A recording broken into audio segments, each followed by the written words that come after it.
Tudo bem? Como é que tá? Seguinte, vamos falar nessa aula sobre controle alternativos de pragas e doenças, tá? Nessa aula é para quê? Na realidade, é para te entender como influencia diretamente o microclima, a nutrição com a praga, com as doenças, com tudo, tá? E aí a gente tem uma parte biológica, tá? O controle microbiológico, que é uma alternativa, tá? Controle alternativo. Isso tudo não desconsidera o tratamento químico, tá? No curso aqui a gente também tem, tá? O manejo para fazer o tratamento químico, tá? O que deve ser controlado, tudo, né? Bico, pH, mistura de calda, tudo tem aqui também, tá? Não precisa se preocupar com isso. O controle alternativo é para te poder controlar com menor custo, tá? E vai muito do produtor. Tem produtor que entende de uma maneira, tem produtor que entende de outra. Então, se para você não é viável, tudo bem, eu entendo, tá?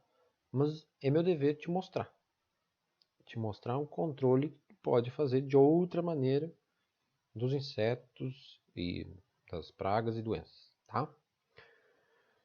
Então, eu quero te mostrar isso aqui, tá? Controle de pragas e doenças, tá? Alternativos. Como? A gente pode fazer controle de pragas e doenças de, de algumas maneiras, tá? Controle biológico, tá? O controle microclimático, nutrição e genética. São 4, tá? Eu vou falar genética já aqui, tá? Genética.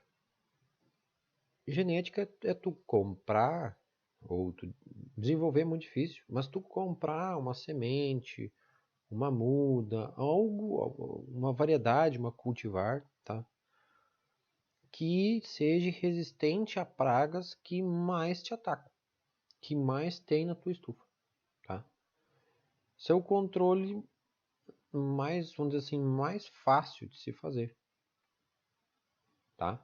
Por quê? Porque a planta já vem resistente àquilo, então o ataque, ser resistente não quer dizer que não vai ter ataque, tá?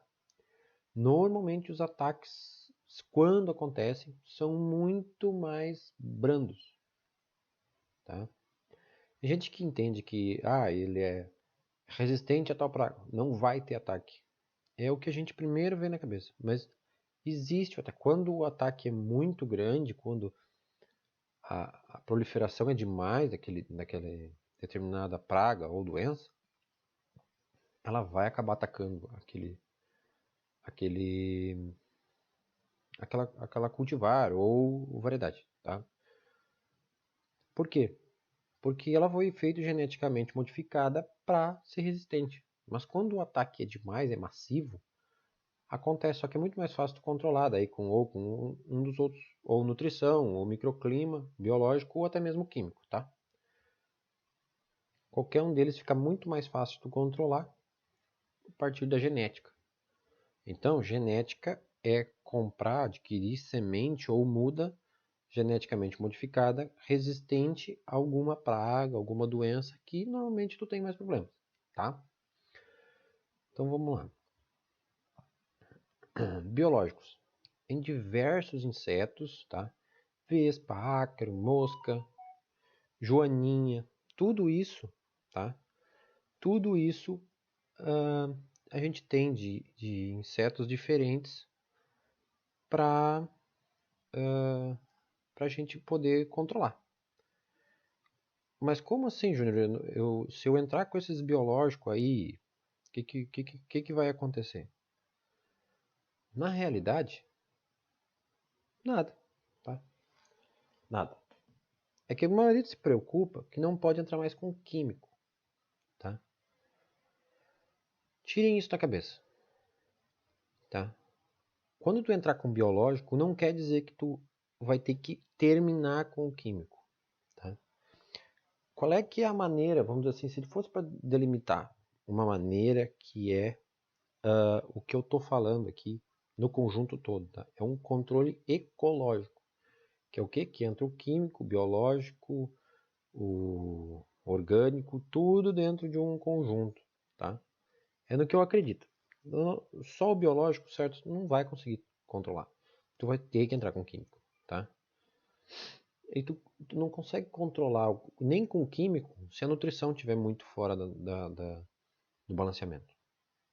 Então, tem que se fazer o controle do conjunto inteiro, tá? Então, vamos lá. Tu tem diversos insetos. Ah, Júlio, mas diversos insetos o quê? Quais? Tá? Eu vou te mostrar aqui, se o, se o computador me ajudar. Ele vai me ajudar aqui agora. Aqui, ó. Vocês olhar debaixo do curso aqui, tá? Vocês estão olhando na tela cheia, diminui a tela ou para o vídeo, tá? Olha embaixo aqui. Embaixo aqui tem esse arquivo aí para fazer o download, tá? Ah, mas tem manual de insetos benéficos para o algodoeiro. Gente, já aprende uma coisa no curso aqui, que a gente vai adaptar várias coisas para dentro da estufa, tá? Várias coisas. Não existe isso de a gente consegue material exclusivo para estufa? Sim. É muito mais difícil? É. Então tem coisas que é de plantas, é de insetos, acontece tanto lá fora quanto aqui dentro, vamos dizer assim, né? Pensando em estufa, tá bom? Então não tem o que fazer, tá? A gente tem que adaptar, tá bom? Então aqui tem vários insetos. Aí a gente está falando aí, ó, esse manual tá todo lá, são 122 páginas para te olhar. Eu não vou nem precisar ler tudo, tá? Mas a gente diz aqui, ó, aqui a gente tem pulgão. Tá? E aqui a gente tem uma espécie de joaninha, tá? Aqui é uma espécie de joaninha que come o pulgão que incomoda muito, tá? Esse é outro tipo, tá? Essa é a mais conhecida joaninha que a gente tem, tá? Ela come também os pulgão. Aqui tem nem parece uma joaninha, mas é uma joaninha, tá?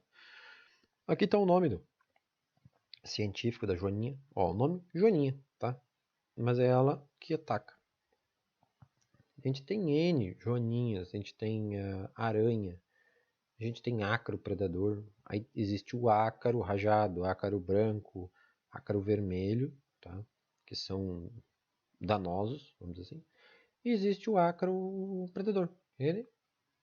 Ele vai atrás desses outros ácaros ou dos ovos e se alimenta. Ele é canibal, vamos se dizer assim, tá? Então a gente tem aqui besouros, tá? Alguns tipos de besouros, percevejos, tá? Percevejo que ataca N pragas, tá? Lagarta, ovos, ninfas de vários, tá? Então, o importante de tu ver isso aqui é o quê? Muitas vezes a gente quer passar um produto dentro da estufa, porque tem lá um bichinho, não sei o quê. Não, mas o bichinho faz bem, ele faz a parte dele, então deixa o bichinho lá, ele não vai fazer nada para tua planta, tá? Ele tá fazendo bem para tua planta. Então, é o que eu recomendo. Olhe isso aqui para quê? Para te ter ele em mãos, para te identificar o inseto benéfico dentro da estufa. Não matar um bichinho que tá te ajudando, entendeu?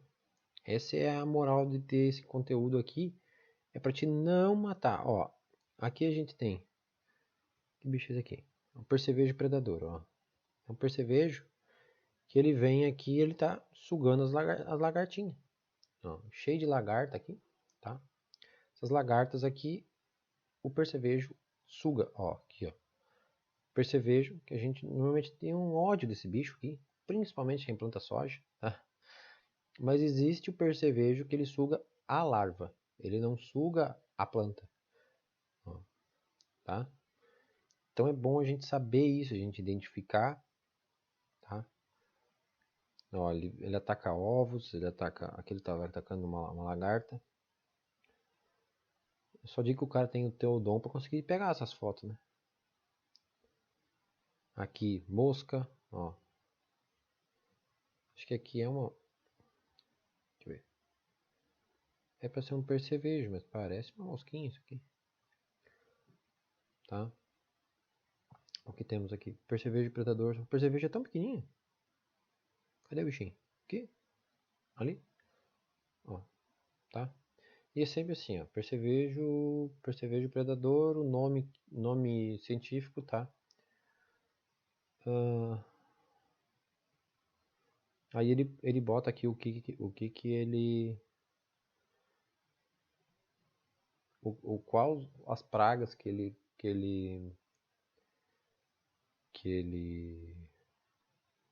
preda, tá? E em quais culturas normalmente ele está inserido.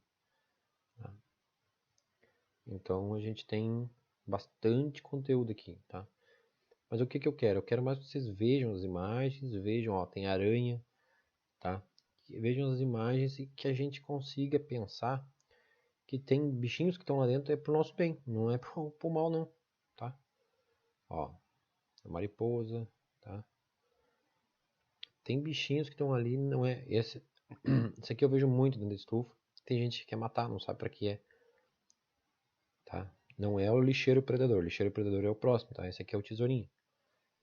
Tesourinho é predador, tá? Ele preda ovos, ninfas, tá? De lagarta, de N animais. Normalmente a gente quer matar o bichinho, mas não, ele é bom pra nós. Ó, esse é o lixeiro predador, tá? Tem bicho que a gente nem sabe o nome, tá aqui. Então tem vários animais, tá? Insetos, desculpa. Ó, mosca predadora, tá? Isso aqui é a larva da mosca. Fazendo o quê? Pulgão. Comendo pulgão. Tá? Então até moscas, ó, é essa mosquinha aqui. Só que em estágio de larva, ela faz faz a parte predatória. Aqui tem mais mosca, tá? Lagarta, vespa.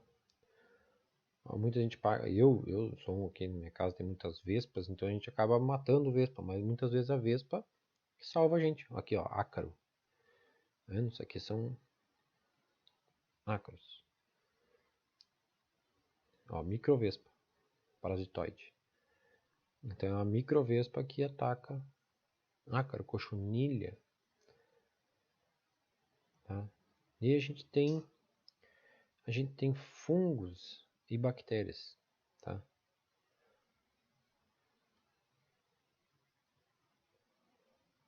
A gente tem fungos e bactérias. Tá? Fungos, tricoderma. Tricoderma tem algumas serpas. Eu vou procurar, meu computador tá... Eu vou procurar, tá? As serpas certinho. Eu vou fazer uma aula mais sobre os biológicos, fungos e bactérias principalmente, tá? Por quê? Porque é muito importante tu trabalhar com isso para manter um controle melhor dentro da tua estufa, não ficar passando tanto produto, te preocupando tanto, tá? Eu vou procurar mais materiais, eu tenho algum material, deveria ter bem mais, tá? Eu vou procurar mais material e introduzir um gama grande de tricoderma. Eu sei que existem 5 serpas, tá? Cada um com seu ataca seu fungo, nematóide, bactéria, tá? Palvéria. A palvéria, ela ataca muito inseto, ele é um grande inseticida, tá? Metarrísio, Isária, tá? Bactérias, Bacillum, Pseudomonas, tá? São bactérias, são fungos e bactérias benéficas à planta, de larga escala. É muito bom mesmo. Então, peraí, deixa eu voltar aqui. Eu vou falar então sobre o controle microclimático, tá? A gente faz o controle microclimático de pragas e doenças? Normalmente por temperatura e umidade, tá? E UV, raios UV, ultravioleta, tá? Raios ultravioleta por quê? Porque o raio ultravioleta, ele dá uma influência muito grande na planta, que dá algum ataque de fungos e bactérias, tá? E a grande maioria dos insetos, desculpa, dos insetos enxergam por raios ultravioleta. Então é muito importante quando a gente fala em plástico que tenha aditivos, tá, de refletância para refletir os raios ultravioleta. Se ele reflete os raios ultravioleta, tu tem uma incidência menor de algumas pragas. Exemplo aqui, a gente tem, deixa eu botar aqui o marcador que vai ficar mais fácil de eu mostrar. Aqui a gente tem podrides, tá? Podrides, trips, pulgão, tá? Tem uma menor incidência, bem menos, incide muito menos sobre as pragas na estufa, que possuem plástico com menor entrada, tá, de raios ultravioleta, que evitam a entrada. Tem plásticos aí que evitam a entrada de 90% dos raios ultravioleta, tá? Isso dá uma grande diferença na questão de pragas internas da estufa, tá? Todas as pragas, elas têm uma faixa de temperatura, tá, que é o adequado para ela. Então, se a gente conseguir fugir um pouco daquela faixa adequada, com o manejo de microclimático da estufa, tá? Por isso que eu estou abordando isso aqui para vocês, que eu vou levar esse curso para alguns pontos. O controle microclimático, tá? Ele vai influenciar diretamente em cima das pragas e em cima da planta. Então, por isso eu dou tanta importância para o controle microclimático da estufa, tá? Outra coisa é a nutrição. A nutrição é diretamente relacionada à produtividade e pragas e doenças, tá? Então, tudo isso está relacionado. Tudo isso tem relação. Eu botei controle aqui de pragas para mostrar para vocês como é que a gente vai controlar dentro do curso. Eu vou falando algumas coisas e vocês vão ver que a gente controla algumas doenças, algumas pragas, com nutrição, com microclimático, um conjunto de todas elas que a gente consegue um controle bem assertivo, tá? Então a gente tem aqui, ó, o podrides, tá? Mofo cinzento, como quiser chamar, tá? De 18 a 22 graus. A temperatura dele é bem estreitinha, tá? Mas não se apeguem a isso aqui, tá? Ou se apeguem, mas aqui embaixo eu tenho uma tabela maior, tá? É a mesma tabela, só tá maior, tá? Aqui a gente tem, ó, a risoctônia, tá? Risoctônia é um tombamento que acontece muito em várias culturas, tá? Uma grande maioria, até um gama muito grande de culturas que ela ataca, tá? 32 graus de solo. Então, isso quer dizer o quê? Cuidado com temperatura excessiva dentro da estufa. Ou às vezes não é nem temperatura, é irradiação direta. Mas não precisa ter tela, não precisa ter sombrite, não precisa ter... Precisar, não precisa. Mas que vai fazer falta, vai. Tá? Vai fazer falta quando tu começar com isso, com risoctônia, com fusarium, pode ver aqui, ó, fusarium,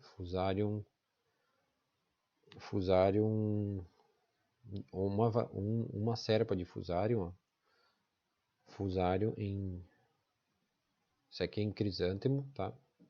Ele ataca de 27 a 32 graus Celsius. Então, cada um tem sua ervinha. Ervinha é uma bactéria, tá? Atacando filodentro, tá? Em 28 a 34 graus.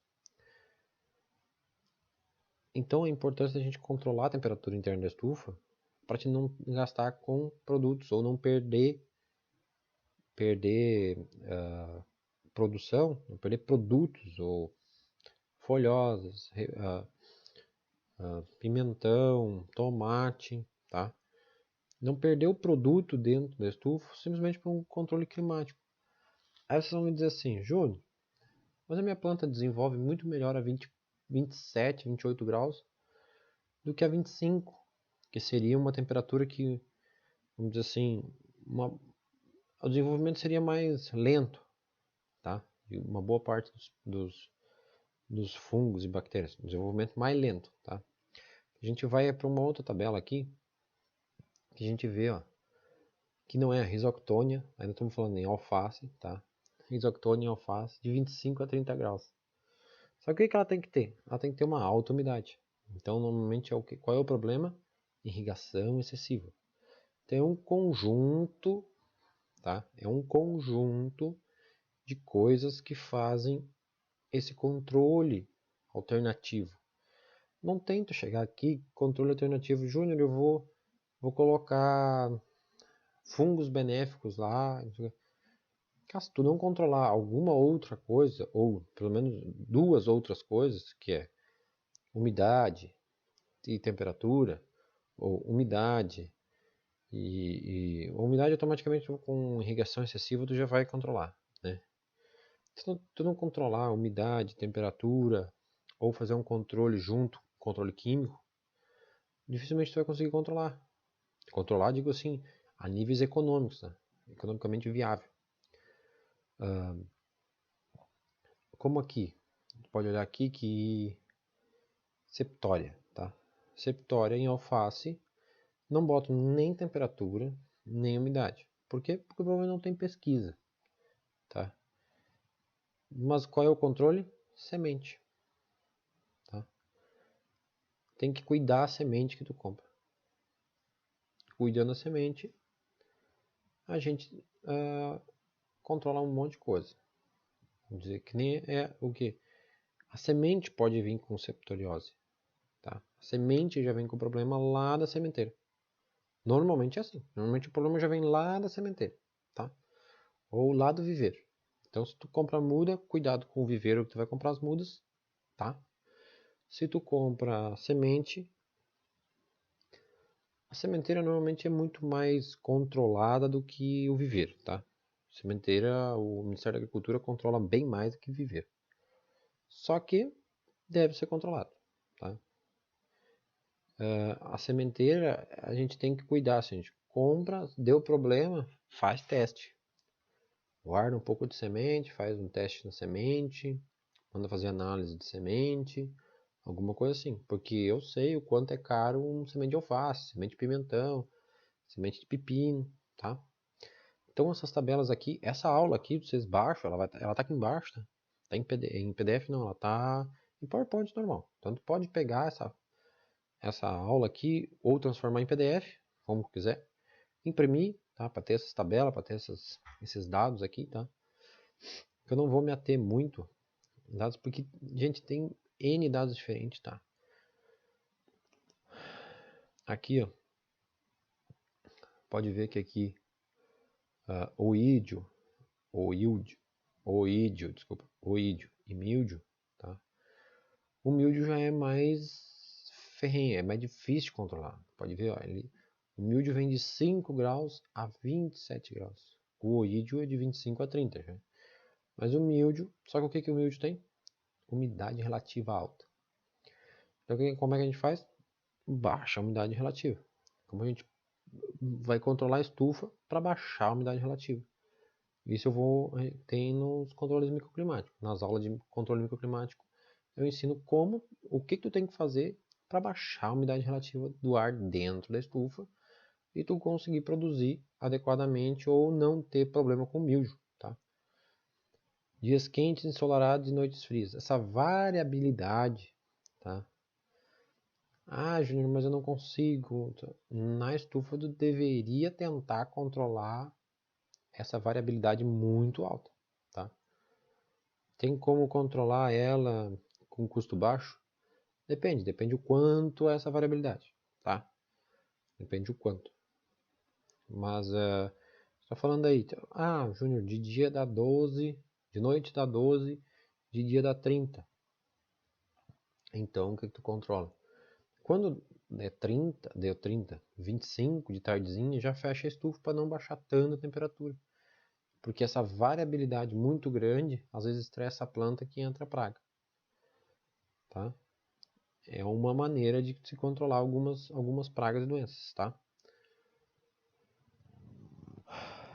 Outro controle, é o controle que a gente vai falar bastante no curso são esses dois que a gente vai falar muito, tá? A nutrição e microclimático. Microclimático, daí a gente entra em irrigação, na nutrição também, fertirrigação, manejo de irrigação, tá? Tudo tem aqui, o intuito dessa aula aqui é mostrar como a gente vai controlar pragas e doenças, tá? De maneira indireta, tá? Plantas resistentes são raramente atacadas, mas o que são plantas resistentes? Ninguém sabe o que é. Não é que ninguém sabe, a gente sabe o que é, mas a gente acha que da gente é, tá? Plantas que estejam com as suas necessidades básicas nutricionais supridas, dentro de um balanceamento, uma relação entre nutrientes, mas para isso ocorrer devemos pensar em matéria orgânica, micro-organismos do solo ou substratos, tá? Não é que inexistem, dificilmente a gente consegue um manejo nutricional ideal, tá? Se a gente não pensar um pouco em micro-organismos, tá? Matéria orgânica, a gente mais diretamente fala em solos, tá? Substrato normalmente tem matéria orgânica, tá? Mas a matéria orgânica é alimento para os micro-organismos. Então, no substrato a gente coloca muito produto com carbono orgânico, com... fugiu o nome dos produtos agora. Que tem produtos que tenha fins orgânicos, tá? Que os micro-organismos se alimentam dali, tá? E aí ela consegue um controle, controle do nutricional melhor, porque os micro-organismos têm que estar trabalhando diretamente com os nutrientes para disponibilizar esses nutrientes para a planta, senão não funciona, tá? A resistência da planta é reduzida quando circula substâncias solúveis como nitrogênio, substâncias nitrogenadas, que a gente chama isso aqui tudo de nitrogênio livre, tá? Os dois, aminoácidos ou açúcares primários. Tá? Existe um nome de um leitor, o nome dele é refratômetro, tá? O refratômetro eu já testei e realmente funciona, mas é uma escala muito pequena, tá? É muito difícil, a gente tem que ter um refratômetro menor, vamos dizer assim, um refratômetro diferente, que ele tem várias escalas, tá? Ele deveria ser o refratômetro, acho que é de 0 a 40, 0 a 60, 0 a 40. O meu é de 0 a 90, tá? Então, no meu aparelho fica difícil de enxergar, porque a variabilidade é muito pequenininha, de uma planta saudável para uma planta doente, ou uma planta atacada, tá? Muitos pulgão, ácaro, traça do tomateiro, o que mais? Mosca branca. Eles procuram aminoácidos e açúcares primários, tá? Pode olhar aqui embaixo, eu botei insetos são atraídos por aminoácidos e açúcares primários. Fungos e bactérias normalmente são atraídos por nitrogênio livre, tá? Mas como é que eu controlo isso? Tu controla isso principalmente análise foliar, tá? Análise foliar recorrentemente. Quando começou a ter muito problema, pega análise foliar, leva no laboratório, manda para algum lugar. Isso vai te dar um resultado dentro de análise foliar, normalmente dentro de 10, 12, 15 dias, tá? Vem análise, tu olha, altera a tua adubação, faz de novo, tá? E o equilíbrio nutricional tem muito a ver, diretamente a ver, com o clima, tá? Muito quente, muito frio, muito chuvoso. Muito, digo assim, extremos, tá? São extremos. Não choveu hoje, não. Uma semana chovendo, tá? Frio assim de 7, 8 graus, 2 graus, -1, tá? que são extremos, calor de 35, 40, 45 graus dentro da estufa, 60 graus dentro da estufa, tá? Eu já vivenciei 60 graus dentro da estufa, até mais. Tá? Então, tudo são coisas que devem ser controladas. Tá? A gente deveria controlar o microclima para não precisar alterar tanto a adubação. Se tu não controla o microclima, tu é obrigado a controlar a nutrição para não ter tanto ataque de insetos e bactérias, fungos, tá? Dá para fazer diferente? Dá. Não mexe tanto na nutrição, controla o ambiente. Ah, dá para fazer controle químico? Dá. Ele vai dar certo até um certo ponto. Hoje a gente cansa de escutar produtor falar que o produto não funciona mais. Não é que o produto não funciona mais. O teu solo, a tua nutrição está tão desequilibrada que não funciona. Não adianta passar o produto vai matar aqueles insetos que estão ali, só que já tem um exército esperando lá só para entrar. Só estão esperando aqueles que estão ali sair para eles poderem chegar. Tá? Então a gente tem que pensar muito no controle geral, microclimático, genético, nutricional, tá? E me fugiu um. São 4. Genético, microclimático, nutricional, e biológico. O biológico, vamos dizer, esses 3 são 3 pilares, tá? O biológico ajuda junto com o químico, tá? Então tu entra primeiro com o biológico, tenta entrar com o biológico primeiro, depois tu entra com o químico. Quando há uma disparidade muito grande, né, muito inseto, aí tu entra com o químico. O biológico, tu entra com o biológico, logo depois tu entra com o químico, logo depois. Se precisar, tu entra com o químico. Ah, mas eu vou matar o fungo. Não, tem certos que tu pode usar. Tu usa bactéria para matar fungo. Mas então tu pode usar fungicida, por quê? Porque o benéfico é uma bactéria, não é um fungo. Ah, mas não posso usar fungicida. Depende. Dependendo o princípio ativo, tu pode usar que não atinge o fungo benéfico. Então, sempre quando vocês comprar um produto biológico, tentem encontrar ou no site da empresa que produziu aquele produto, ou com o próprio vendedor, os produtos que podem ser aplicados junto com aquele biológico. Junto, não digo junto na mesma máquina, mas que sejam aplicados na mesma lavoura. Inseticida tu pode usar com fungos e bactérias. Usar inseticida normal, tá? Então não é que é proibido.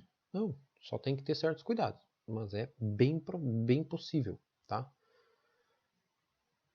A relação entre nutrientes, tá, que a gente tem que cuidar é por quê?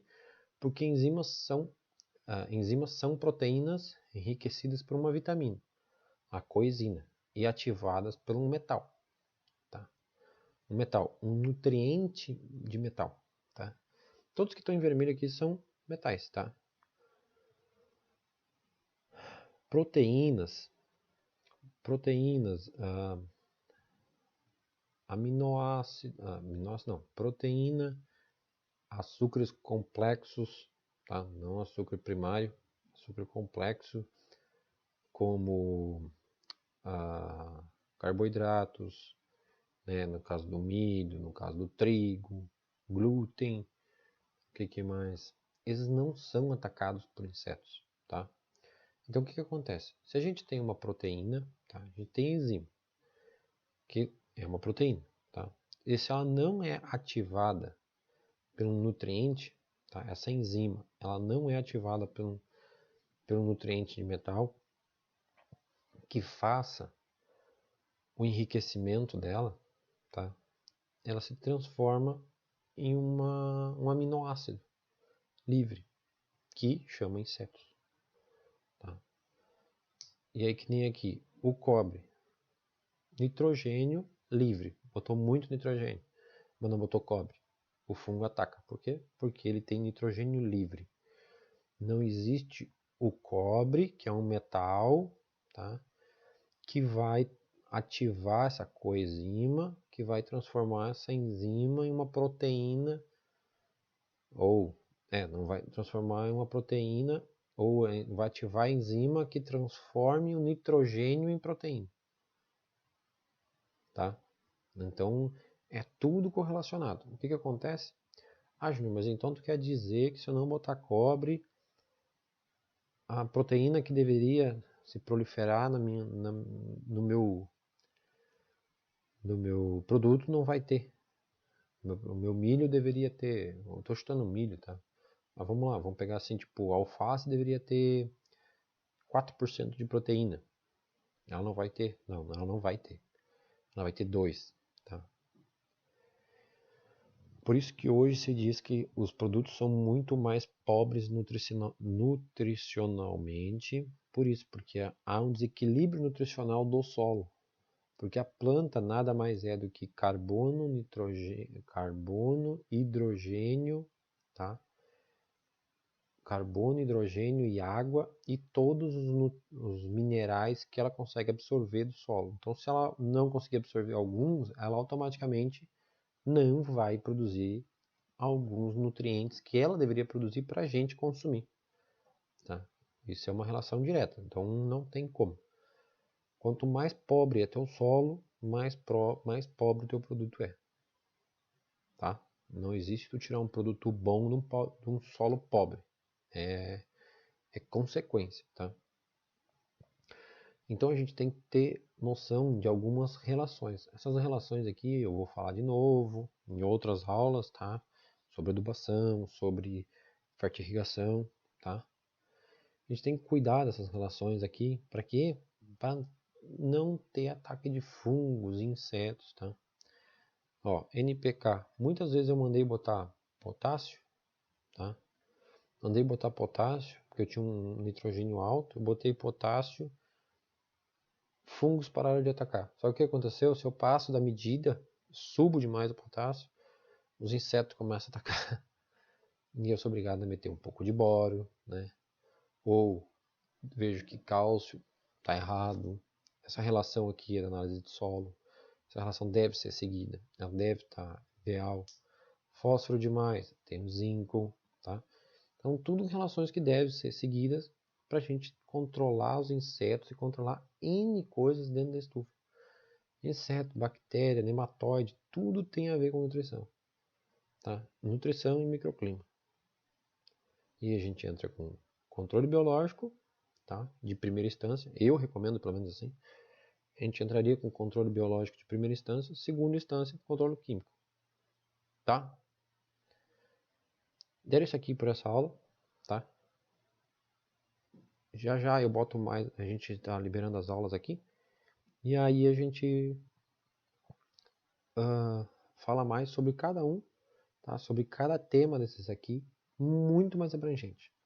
Tá? Aqui é só para ter uma relação de como a gente vai controlar insetos, fungos e bactérias, tá? Com a nutrição, controle microclimático, biológicos, vou falar também um pouco aqui, e controle de manejo para aplicação de produto fitossanitário. Tá bom? Então, baixa aqui os conteúdos todos, anota, revê a aula se precisar rever, tá?